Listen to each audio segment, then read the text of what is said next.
And actually, that makes total sense. Yeah. Because I know me. And you don't have to understand my boundaries to respect them. Well, no, I'm the president and co-founder of McShin, a person in long-term recovery from substance use disorder. Okay, I gotta work on that. Celebrating my 6 months. Didn't have cake. Yeah. Gosh, you scared me.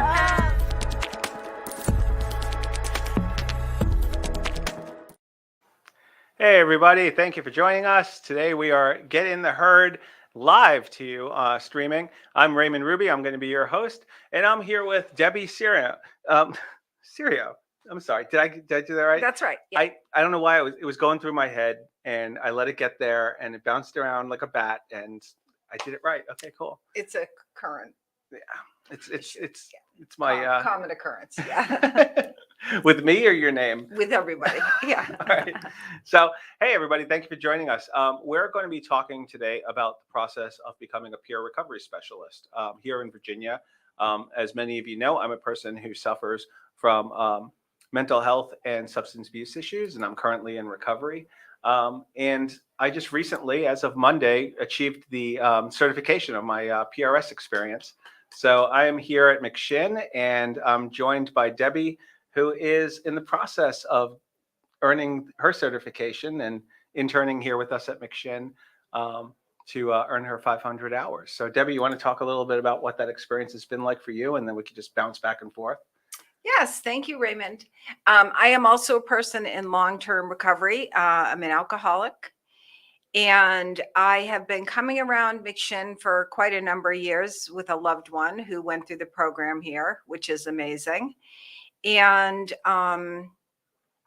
through my own struggles with addiction, I came back into recovery, and I thought that my calling was to help other people who are suffering with the same addictions or similar addictions to what I have.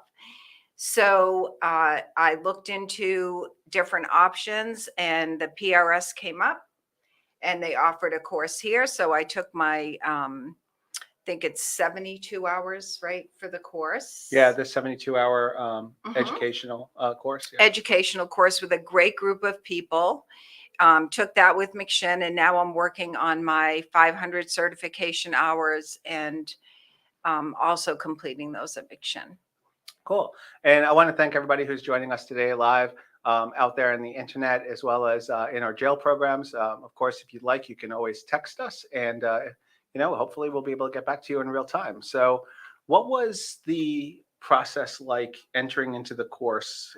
How much did you think you knew about being a peer recovery specialist versus what you learned about what the job was going to be in the course?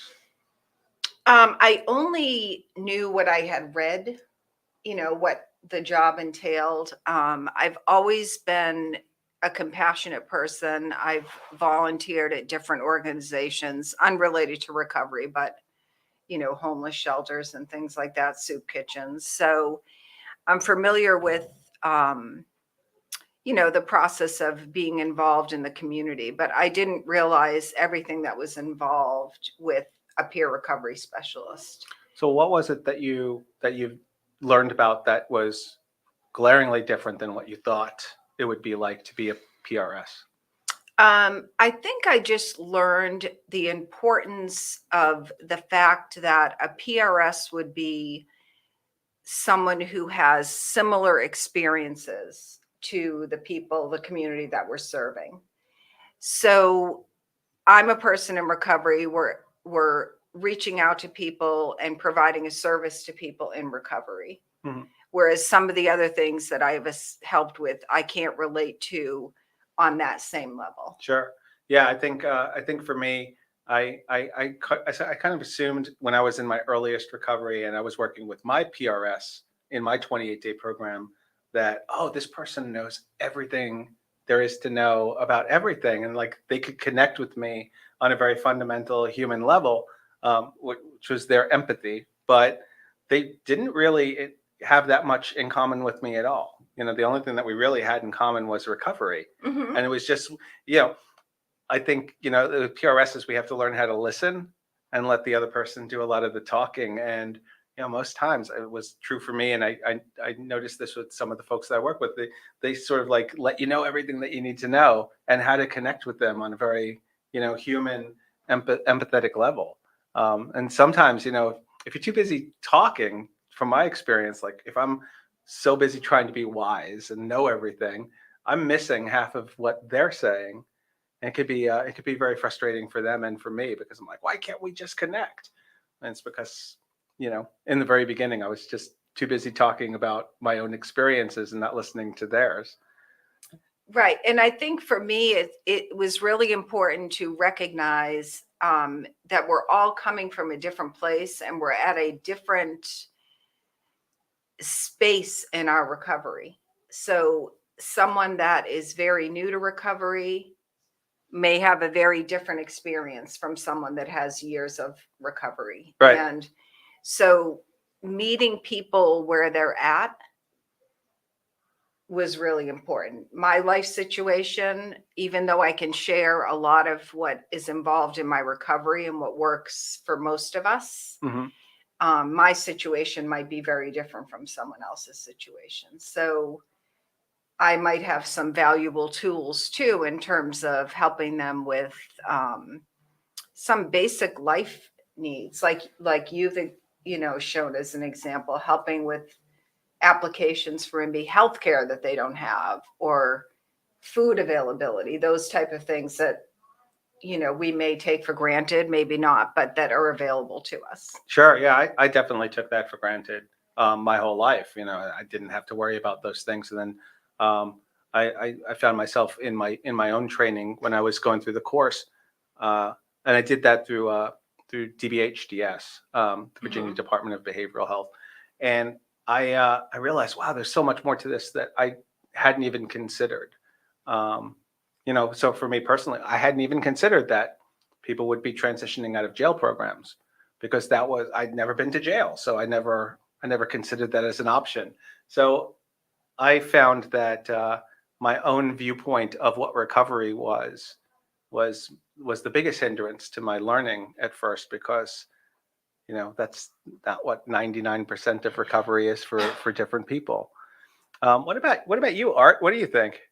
What was it like? What was your biggest learning coming out of your PRS class? I guess just experience, like real lived experience, being able to share that lived experience.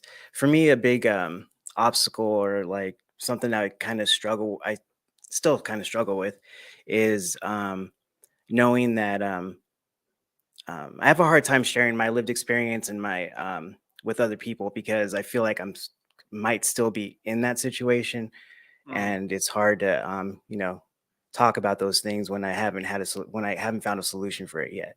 So I'm still learning how to do that. I'm 9 months into recovery, so I'm still new. Sure.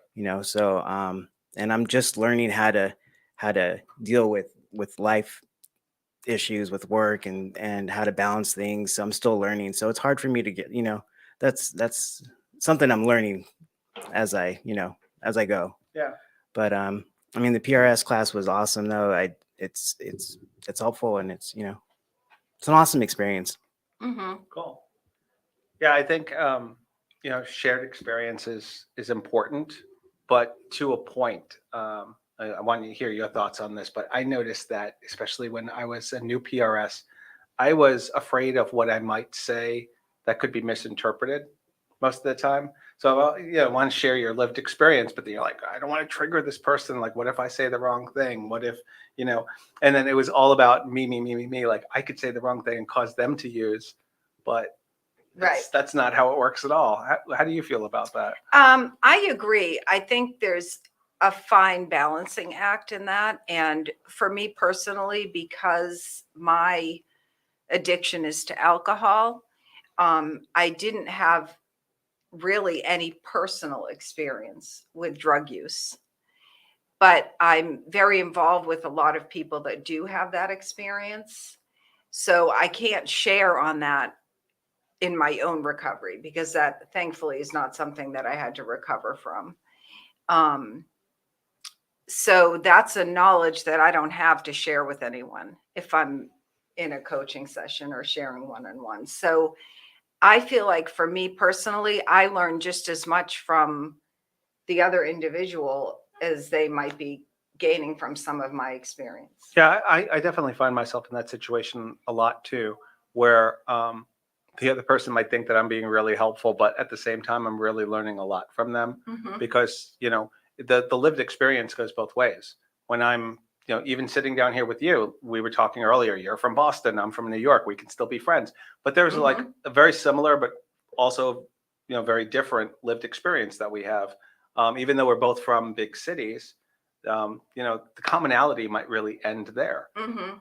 We could focus in on that though, and then all the other stuff, the little stuff, then we can begin to relate on that. It's like I'm Mhm. learning more about Boston from you, and I'm using this as a metaphor, of course, right? So this is like alcoholism or drug use or mental health issues. But as we, just the act of talking about it gives us the opportunity to learn from each other and from one another. I guess that's the same thing. I'm kind of babbling. It's also like 1,000 degrees in here, Art. It is, yeah. We can't have the air on though because it's Yeah. it's so loud it comes over on the mics and Okay. yeah, it's like So- a whistle in here. Oh, Yeah. that's right. I remember the Yeah. whistle. But anyway, I digress. It is important to for me to allow myself the opportunity to grow and learn from my interactions with others. Um, that moment where I think, oh, I'm as good as I should be is a dangerous moment for me because number one, it's boring, and number two is life is that process of becoming, Right. what we could be, not settling for what we are. Mhm. And that really goes to the core of what recovery could be too.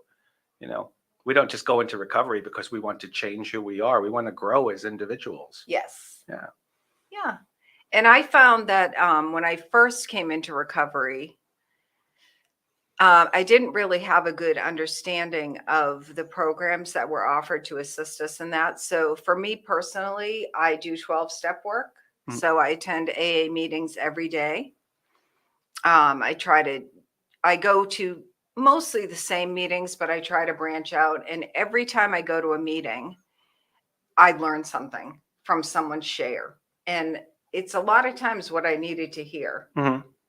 And I think that's critical too with the PRS is that you never know what that person needs to hear Right.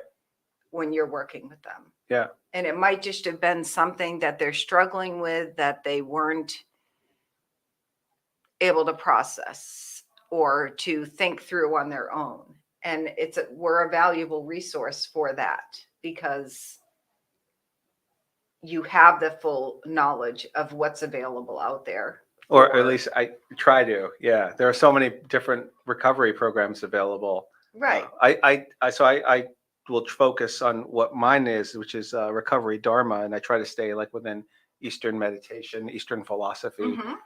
It's important for me because sometimes I have to just calm my mind and make sure that I stay in the moment. I have a problem of either catastrophizing or just getting all real spun up over things that may not even be issues. And in early recovery, that was so harmful because I was never living in the moment. Always, trying to mind read or time travel into the past and change something that can't be changed. Yes. Right. And it's funny too because, like, as we talk about lived experience, as I work with people on a daily basis, I noticed that they're doing exactly the same thing that I did. So I think, well, that might be common, but maybe it's not. I don't know. I know it was for me, and I can only talk to my experience. But I seem to notice everybody sort of lives in the past or a little bit in the future sometimes. And really, for me, it was always so important to just stay focused on the now.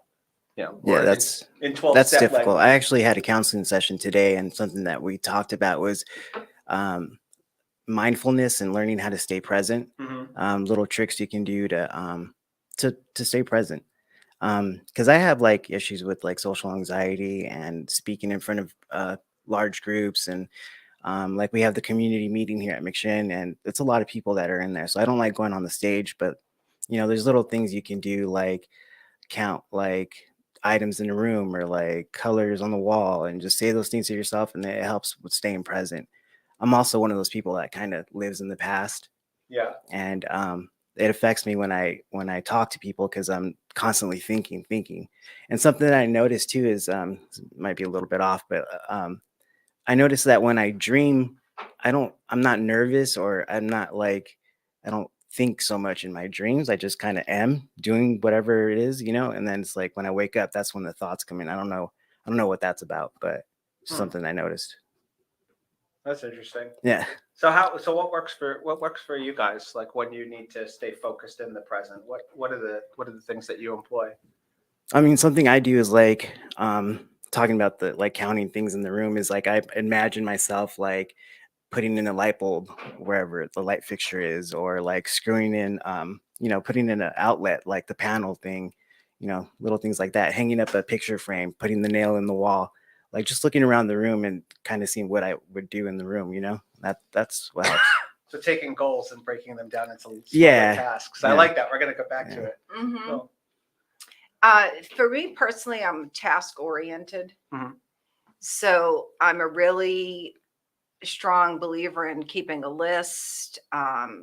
Staying focused in the moment is being a very active listener, because sometimes I'll find myself, especially if I'm reading or something, I'm drifting off thinking about all these things I have to do, or things that I didn't do, or did I hurt that person's feelings, or, and left to my own devices, it's always a disaster. Everything's a disaster. So by staying in the present, focused, listening to what you're saying, it keeps me present where I am. Cool. Makes I- sense. Yeah. I employ a breathing exercise, and usually I'll go outside and I'll just close my eyes and like try to control my breathing, and I'll count how many different birds I can hear chirping, or count how many different cars are moving. And it's amazing how focused that makes you, because you try to sift out all of the external noises and conversations that might be coming in over like from a block away, and everything just becomes so clear. And I'd never done that before in my life. And growing up in New York City, where everything's always a bustle and white noise is ever present, and people are everywhere. I could imagine going back there now and just like closing my eyes on the subway and trying to count how many different conversations I could hear. There's something very soothing and good about that. That's true. Yeah. I'm gonna try that. Yeah. Yeah. Yeah, it definitely worked for me. And then, of course, it didn't work my first winter in recovery. And I went out and there were no birds. And I started to freak out, because I was like, what's wrong with me? Why can't I concentrate? And I was like, oh, it's because my situation's changed. Look at that. We did an exercise in rehab that's kind of similar to what you're talking about, that I really, at first I was like, but once we started doing it, we walked out in a group. It was one of my group meetings, and they said, do not talk to your group mates, just walk. Listen to what the leaves sound like under your feet. Mm-hmm. Like you were saying, listen to noises around you. Are there birds? Are there cars? Is there a car honking? Where I was, there was actually a train. So it was interesting to not have a conversation with someone, but to just be focused on what was going on around us. Sure. Mm-hmm. Let's tie it back to recovery too, right? And that goes to like all of the white noise that exists in our recovery is the stuff that we can't control, right? And what we can control is like just concentrating on the here and now.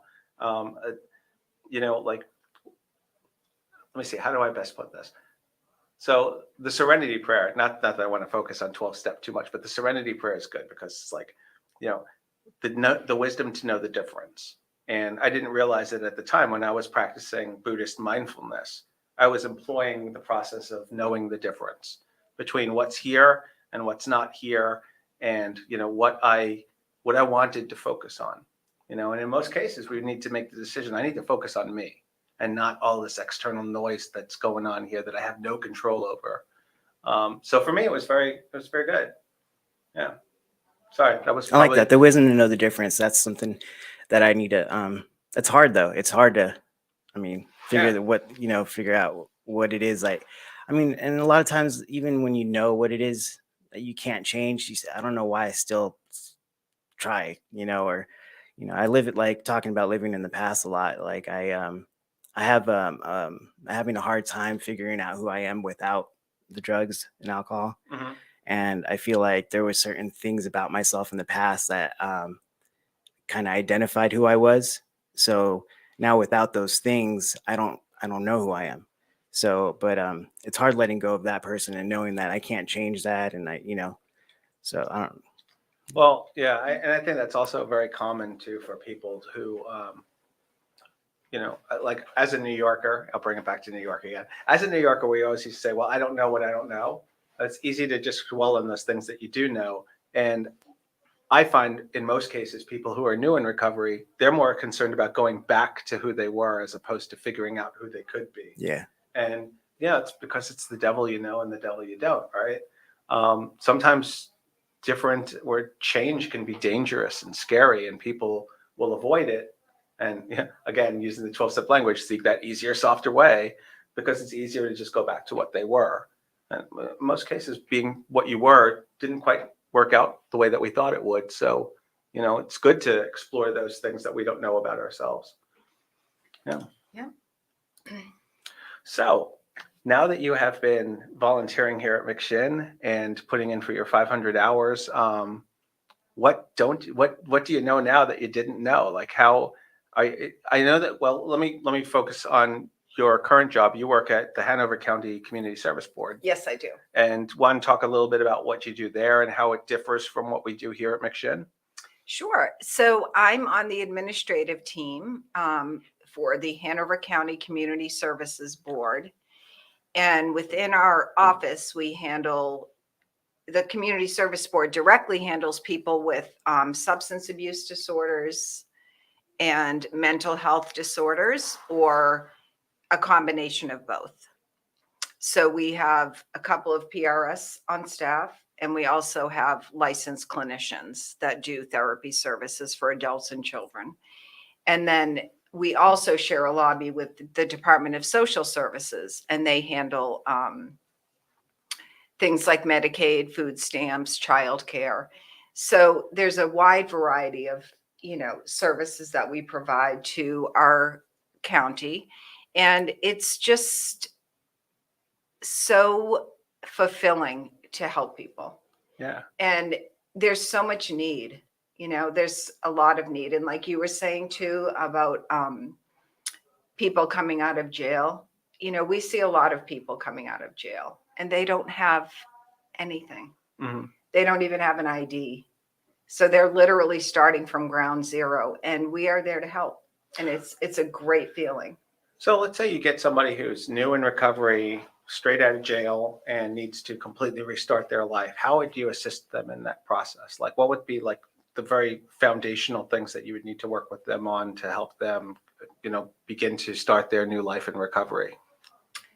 So we would offer them clinical services first, and then their clinician would identify what needs they have.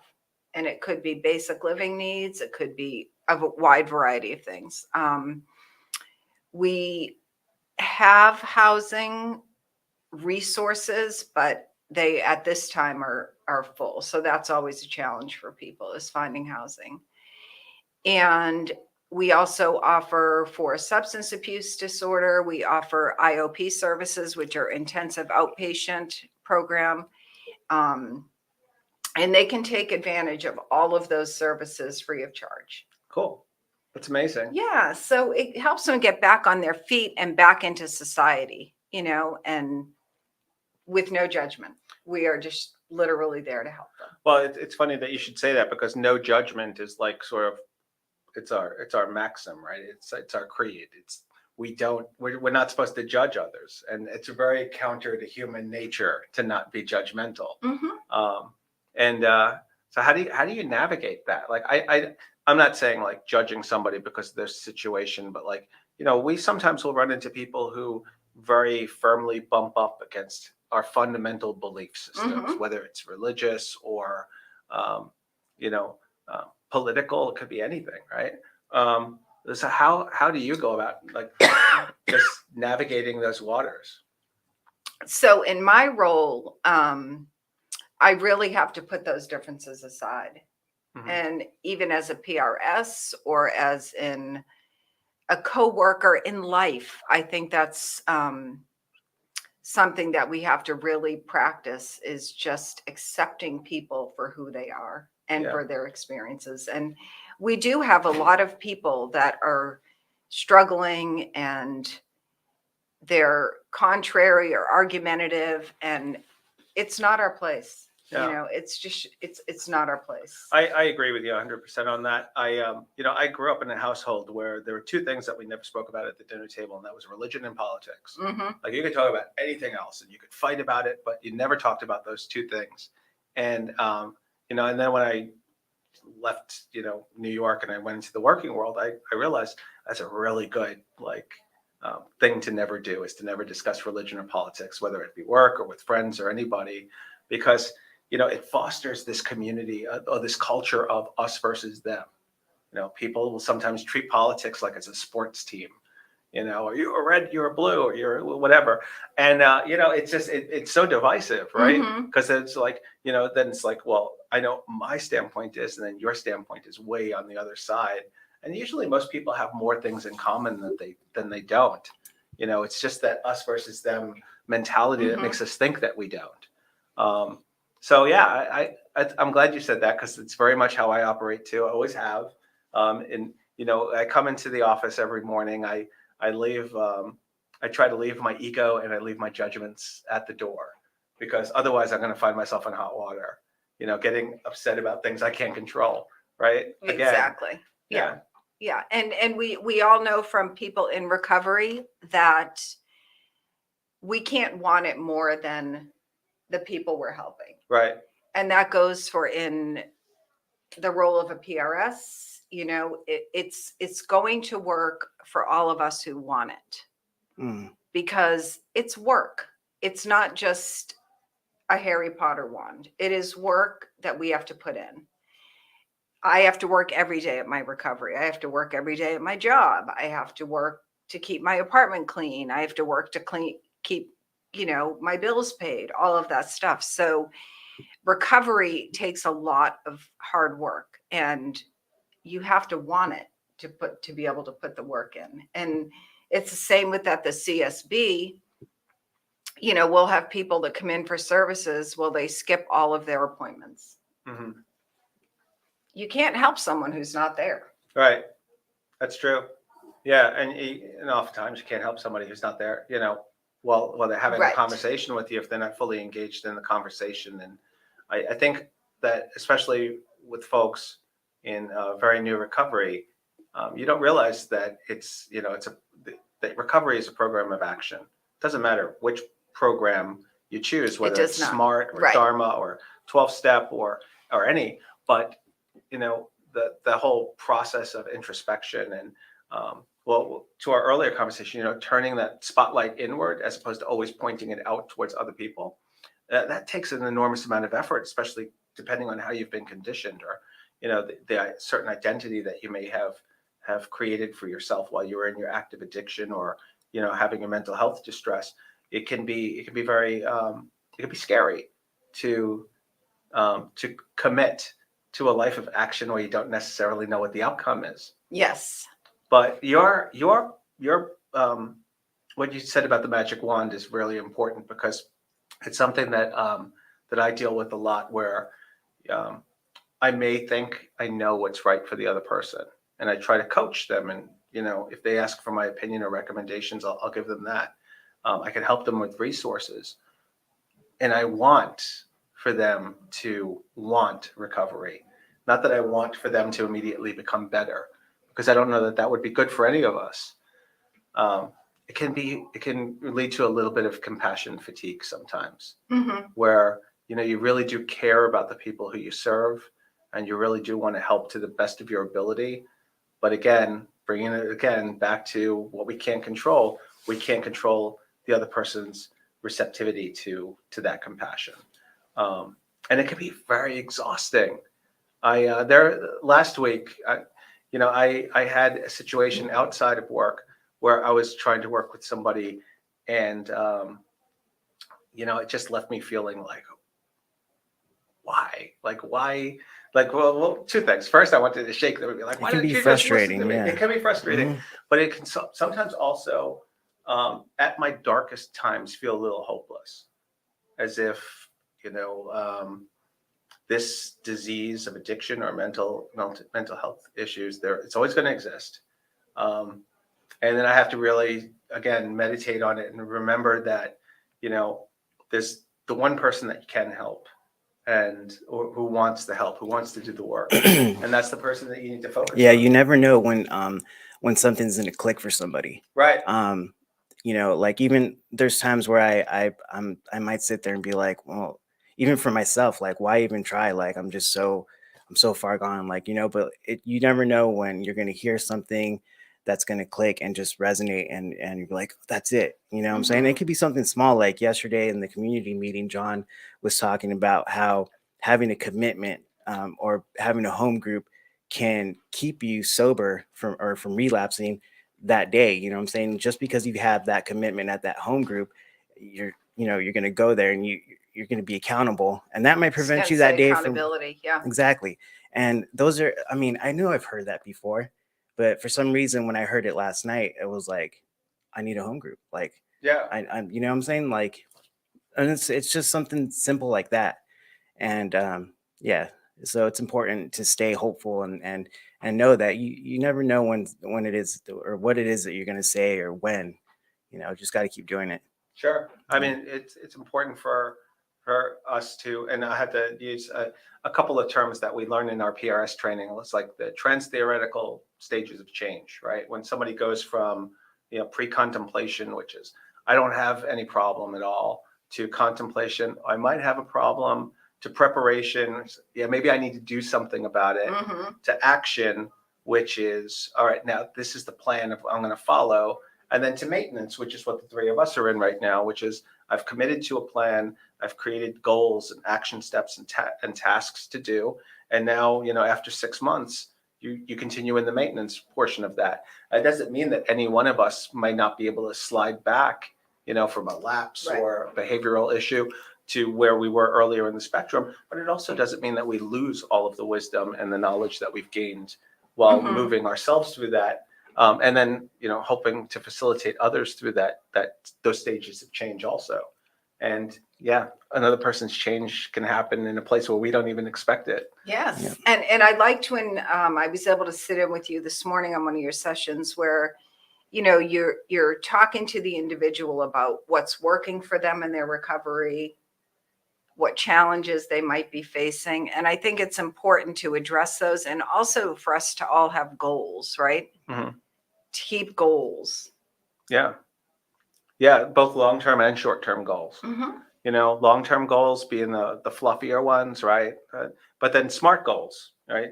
Specific, measurable, achievable, realistic, and time-based. Thank you for the save. Yeah, I just can't know every single acronym and every theory off the top of my head, people. But yeah, it is important, for me. Again, I can only speak from my own personal experience. When I was in early recovery, and to be honest, even before that, like when I was in my 20s, early 30s, I used to set unrealistic goals. Like, I want to make $1 million before I'm 30 years old. Well, how are you going to do that, Raymond? Oh, I don't know. Yeah, that's 8 years. So I've got plenty of time to figure it out. I think it's important to have your own goals too. Because I think I still struggle with this, is I kind of like compare myself to other people and what they're accomplishing, and maybe what, their goals. I need to have my own goals, and that makes them, more. Sure. Yeah. You know what I'm saying? If they're personal to us, then we care about them. Exactly. And we'll want to find out ways to make them work for us. It doesn't do me any good to sit down with a participant though and say, hey, I think this is a great goal for you, because it's not their idea. Yeah. They didn't come up with it themselves. There's nothing personal about that anymore. If I do that, that's the situation where I could be doing more harm than helping. So what about for you? What about you? What was your aha moment in early recovery where you started setting your own goals and you thought, oh, maybe this could work out for me? So mine really, I really hit rock bottom, and I had a lot of health issues. I fell and really messed myself up very good. I did a face plant literally on the concrete. Wow. So my goals were just getting my health back and then just regaining the trust and the love. Well, they never gave up hope on me or the love, but of my family. You know, I hurt them so badly. And for me, it was just to live my words, you know, to prove that I'm doing it, Yeah. you know, because my biggest fan, which is my mom, when I said to her when I was in rehab and I said, well, this is the last time, she said, I can't tell you how many times I've heard that before. I just don't even want to hear it anymore. And I was crushed. Yeah. Unrealistically, because she was right. But I just expected her to stick by me through all my, let her stay up at night worrying all night. Yeah, I've been there, Yeah. done that. Right? I think we've all been there or Yeah. done that, either in active addiction or not. It's like, you know, sometimes I found the things that affect me the most violently are the things that are the truest. Mm. And it's that cognitive dissonance that happens inside of my head when somebody says, oh, haven't I heard that from you before? Like, you'll be at a meeting on time. And I'm like, don't you know who I am? Like, come on, I'm always at meetings on time. And I know that's not true, right? But it's the fact that they said it and I know that they're right, Yeah. but I don't want to admit that they're right. It's so weird. Like, I'm not a psychiatrist and I don't play one on TV, but you know, that kind of stuff, it's amazing Yes. to me how we can fool ourselves into thinking certain things, even though we know they're not true or they are true. And I don't know, the mind is a mess sometimes. Mm-hmm. Mm. But I liked what you said too, Art, about not comparing yourself to other people, Yeah. because it's so important. That's huge for me. It's huge yeah. for, I think, human nature, Yeah. right? I do it a lot with my family and you know, my cousins and brothers and siblings and stuff, and like, because those are people that are close to me, so it's hard not to compare myself to them, especially my siblings. But I know that I'm starting to figure out that you know, life isn't really about like money or status or like, you know, it's more about, you know, like what makes you happy kind of thing, Yeah. you know. And I struggle with that, you know. It's a struggle. Well, what does make you happy? I'm still trying to figure that out. Yeah. I know plenty of people for whom money and status is the ultimate benchmark of happiness. Yeah, for a lot of people. Yeah. I don't necessarily get that, because I think happiness is something that can't be so easily lost as like money or status. Yeah. You know, and that's just my opinion. But you know, I try to imagine sometimes, like, if I had all the money in the world, would I still feel like I feel right now? And I try to picture myself in a mansion and like nice cars and stuff, and I'm trying to think of how I feel, and I'm just like, I'd still feel like this. right? And Excuse so me. that's when I'm starting to realize now that it's not all about that. And you know, money helps. It does help. It makes things more comfortable, but it's not. I'd rather be happy and have peace of mind than, you know, be rich and just like still feeling, you know, off. Yeah, it's Yeah. we were talking earlier about the prison that happens in our minds sometimes. Mm-hmm. You know, not being able to accept things as they are, but wanting them to be as we want them. Well, you know, wanting them to be how we imagine them to be, which I suppose is really just delusional thinking in the end. And I think that everybody does it. I don't think that, you know, people who are in recovery are any different than anybody else. But I think back to some of the darkest times in my life where I was comparing myself to other people, or even worse, where I was trying to compare myself out from other people because I thought I was so much better or so much worse than them, depending on the situation. And that could be very isolating. It's almost contrary to what recovery should be. Yeah. Yeah. Yeah, that definitely hurts you on the inside too. Yeah. I find for me personally, service work is literally will cure anything, because you honestly, if you serve a population in need, Mm-hmm. you are rich compared to what so many people face and what they are up against, that we're truly blessed. Yeah, being I'm a house leader here at McShin and in one of our houses, and I'm there's 9 guys. I'm 10 guys in our house, and doing little things like coming to McShin and advocating for them, or like getting our stove fixed, or little things like that. Like it makes me feel good, and that's kind of like a being of service to them, It making is, sure it that they're is, okay, yeah. and Totally. so it's true, and I'm gonna see about getting a home group and getting a commitment and being a service there too. Yeah, I it certainly doesn't hurt to try. No, Right? Yeah. no. You have nothing Come this to far, yeah. lose. Yeah. It's a great feeling too. I mean, I have a home group. I've had one for quite a while now, and I'm in charge of all the supplies. We set up quite a nice little coffee bar for people that come in, and making sure that we're scheduled for coffee. I'll do it if someone's not available, but just service work, cleaning up after the meeting, putting stuff away, picking stuff up, greeter. A lot of times they have people greet. Just getting involved, getting involved is a great goal. Yeah, and even outside of recovery too. And I was going to eventually transition into this, but sometimes I think in early recovery, it's very important to always surround yourself with people who are in early recovery. Yes. Now, but then later in recovery, you want to be able to expand your horizons and reconnect with people who may not be in recovery, but doesn't necessarily mean that they should be, but they could still be a healthy influence on our life. So a person at my NA home, I have an NA home group, and then I also have my Dharma Sangha, and a Sangha is just a good word for a home group. But a person in my NA home group had mentioned, sometimes you get a bunch of people in early recovery together, and it's almost like a box of matches. And if one person lights up, the whole box is going to light up.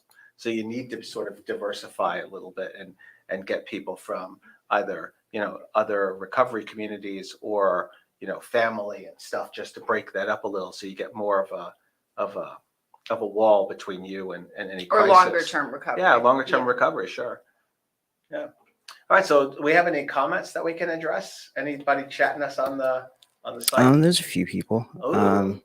Just kind of, Part of the initiative, while Art's reading that, Mhm. that our home group is doing, is we have a committee to bring AA meetings into the jails. And it's been difficult with COVID. Mhm.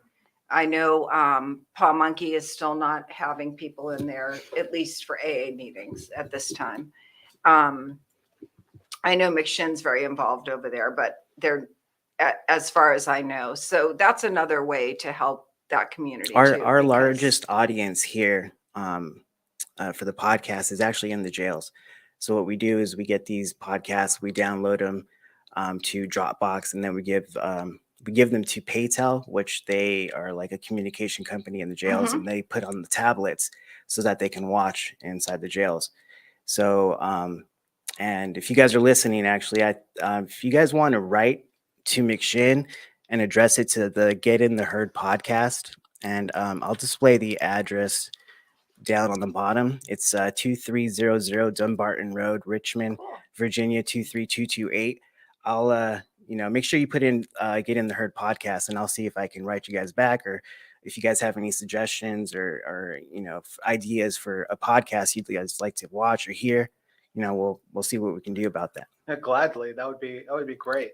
Yeah, sort of. Maybe not real time feedback, but at least exactly. Yeah, and then also as for real time, appreciate you, Charles and Jeff, and for your comments and watching. Appreciate you guys. Yeah, totally. Even though Chuckles' last comment there was off mark, I think. Is that what it says? No, it says diff mask. Like, oh, okay. Yeah. Sorry, I'm not wearing my glasses because they steam up because it's like 1,000 degrees in this room right now. Warm, yeah. It's like I feel like I'm just shimmering on the camera. Oh, you're good. All right. So I want to thank everybody out there for joining us here in the herd, and we'll be back with you soon. Again, I'm host Raymond Ruybe, and you've been here with Debbie Serio. yes, and Art. All right. You All guys right. have a good one. Thanks, everyone. Have a great day.